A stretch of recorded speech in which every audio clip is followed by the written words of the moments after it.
እንዴት አድራችኋል? እንዴት ውላችኋል? የዓለማችን ኢኮኖሚ ግን ጥሎ አላደረም፣ ጥሩም እየዋለ አይደለም። ስለዚህ ነገር ትንሽ ልንገራችሁ። ዛሬ የተፈጠሩ ነገሮች አሉ፣ ወደፊት የሚፈጠሩ ነገሮች አሉ። ስለሱ ትንሽ እናውራ። በትናንትናው ዕለት ማለትም ሰኞ ዕለት የአሜሪካን ስቶክ ማርኬት ተከፍቶ ነበር። በዚህም ብላክ መንዴን አሳልፈዋል። የአሜሪካን ስቶክ ማርኬት እንግዲህ እጅግ በጣም ከባድ በሆነ ቁጥሮች ውስጥ ነበር ያለፈው። ስቶክ ማርኬቱም የተለያዩ ብዙ ኔጌቲቭ ቁጥሮችን ተመልክቷል። ከኔጌቲቭ 13 እስከ ኔጌቲቭ 4 ድረስ ተመልክቷል። በአሜሪካን ስቶክ ማርኬት ላይ አይደለም፣ በሆንግ ኮንግም በተለያዩ ሀገራትን በሚገኙ ስቶክ ማርኬቶች ላይ እንግዲህ ይህ ቁጥር ተመልክቷል። የዚህም ክስተትና ምክንያቱ እንግዲህ ሁላችንም እንደምናውቀው አሜሪካ በዓለም ላይ የጣለችው እንግዲህ አዲሱ ታሪፍ ነው። ታዲያ ስቶኩም ለተወሰኑ ደቂቃዎች እንግዲህ የመጨመር ባህሪ አሳይቶ ነበር። ለዚህም ምክንያቱ እንግዲህ የውሸት ኒውስ ነው ወይም የውሸት የሐሰት ዜና ነው። ታዲያ በዚህ የሐሰት ዜና ብቻ S&P 500 ያጣውን ብር ማለትም ሆል ማርኬት ያጣውን ብር ወደ 2.4 ትሪሊዮን የአሜሪካን ዶላር ማርኬት ቫልዩ ያለውን ብር ማስመለስ ችሎ ነበር። ታዲያ ይህ የሐሰት ዜና በወጣ ጊዜ ብዙ ስቶኮች ሊጨምሩ ችለዋል። ከኔጌቲቭ ወጥተው ወደ ፖዚቲቭ ገብተው ነበረ። የሐሰት ዜናውም እንግዲህ ዶናልድ ትራምፕ ዓለም ላይ የጫኑት አዲሱ ታሪፍ ለ90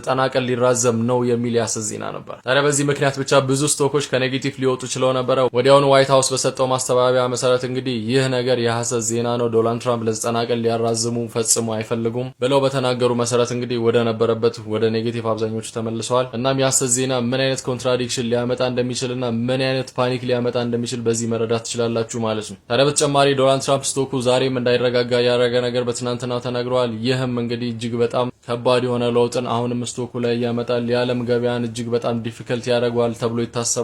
ለዚህ ምክንያት የሆነውን ዶናልድ ትራምፕ ሲናገሩ ቻይና አሜሪካ ላይ የጣለችውን የ34% ተጨማሪ ታሪፍ በዛሬው ዕለት ማለትም አፕሪል 8 ማታነሳ ከሆነ ተጨማሪ 50% ተጨማሪ ታሪፍ ቻይና ላይ ይጥላል ብሎ ተናግሯል። ይህም ነገሮቹን ከባድ ያደርገዋል። በቀደም እንደነገርኳችሁ ቻይና አዲሱን ታሪፍ አፕላይ የምታደርገው አፕሪል 10 ነው፣ ማለትም ከ2 ቀን በኋላ ማለት ነው። እዚህ ላይ ሐሳቧን ማትቀይር ከሆነ ዶናልድ ትራምፕ እንደተናገሩት ተጨማሪ 50% ማለትም በቶታል ከዚህ በፊት ከነበረው ጋር ሲደመር ከዚህ በፊት በቶታል 54% ነበረ ቻይና ላይ አሜሪካ እየጣለችው። ይህ 50% ሲጨመር በቶታል ማለት ነው 104% አዲስ ታሪፍ ይሆናል በቶታል ማለት ነው። ይህም እጅግ በጣም ከባድ ነው የሚሆነው። ቻይና ማኑፋክቸር ተደርገው ወደ አሜሪካ የሚገቡ እቃዎች ላይ 104% ይጫንባቸዋል፣ ማንኛዎችም እቃዎች ላይ ማለት ነው። ይህ የአሜሪካን ስቶክ ብቻ አይደለም፣ የዓለማችን ስቶክ እንዲሁም የዓለማችን ኢኮኖሚ ፓኒክ እንዲያደርግ ያደርገዋል። ምክንያቱም ሁለት አያል ሀገሮች ናቸው፣ አሜሪካና ቻይና። የዓለማችን ኢኮኖሚ በመጀመሪያና በሁለተኝነት ላይ የሚመሩ ሀገራት ናቸው። የነሱ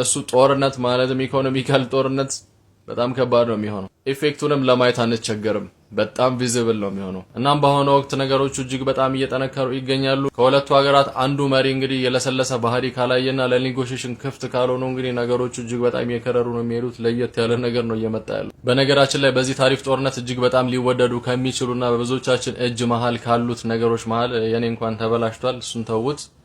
አንድ ነገር ልንገራችሁ፣ እጅግ በጣም ሊጨምር የሚችል ነገር ማለት ዲስ ጋይ ይሄ ነገር ማለትም የአይፎን ስልክ እጅግ በጣም ነው ዋጋው ወደ ላይ የሚመነጠቀው ስላችሁ እስከ 5000 የአሜሪካን ዶላር ድረስ አንዱ ሊሸጥ ይችላል።